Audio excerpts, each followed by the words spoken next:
이미 2개월 전부터 지침이 내려와 있었대요. 첫째, 한국 정부에 대해서 도와주지 마라. 둘째, 가르쳐주지 마라. 셋째, 관계 맺지 마라. 쓰리노. 동맹국의 어떤 수출 우대를 해주는 화이트리스트에서 한국을 빼버렸어요. 한국이 동맹국으로서 국가 안보에 대해서 서로 신뢰할 수 있는 관계가 아니다라고 일본이 조치를 취한 거거든요. 실질적으로 한일 군사 협정이 생명을 다했다. 이렇게밖에 볼 수 없는 지금 그런 상황이라고 봅니다.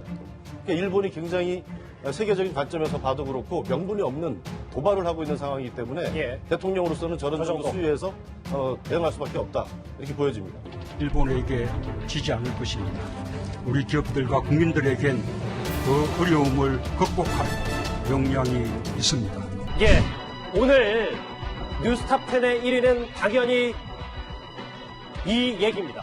일본이 오늘 결국 우리나라를 백색 국가에서 제외하면서 2차 경제 보복에 나섰습니다.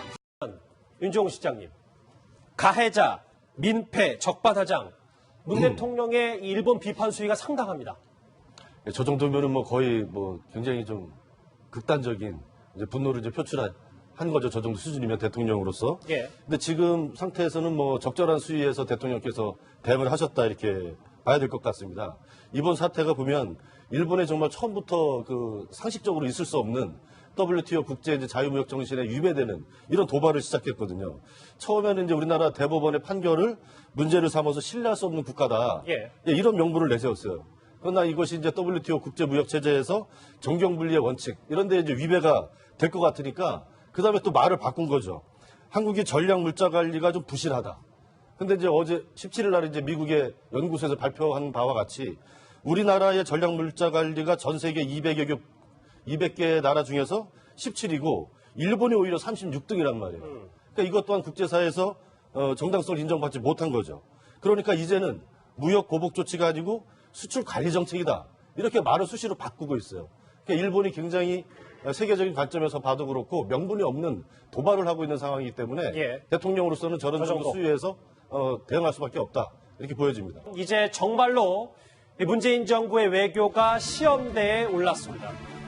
일본에 더 세게 나가야 하는지 아니면 지금 대응이 좀 과도한 것인지 저희도 여기 계신 전문가들도 머리를 한번 맞대보겠습니다. 집권 여당의 대표도 한일 군사협정 폐기 카드를 고려하겠다. 그리고 조금 전에 들어온 속보는 윤정우 교수님. 김현종 국가안보실 2차장도 지소미아 카드를 언급을 했어요. 정말 폐기하는 겁니까? 지소미아가 이제 폐기하냐 안 하냐는 제가 보기에 지금 시점에서는 별로 중요하지가 않은 것 같아요. 왜냐하면 이제 지소미아라고 하는 것이 한일 간의 이제 군사 정보를 교류하겠다라는 협정이지 않습니까? 그러나 일본이 동맹국의 어떤 수출 우대를 해주는 화이트리스트에서 한국을 빼버렸어요. 27개국 중에서 한국을 유일하게 뺀 건데 거기에 보면 아일랜드도 있고 헝가리도 있고 이래요. 이런 나라들보다 한국이 동맹국으로서 국가 안보에 대해서 서로 신뢰할 수 있는 관계가 아니다라고 일본이 조치를 취한 거거든요.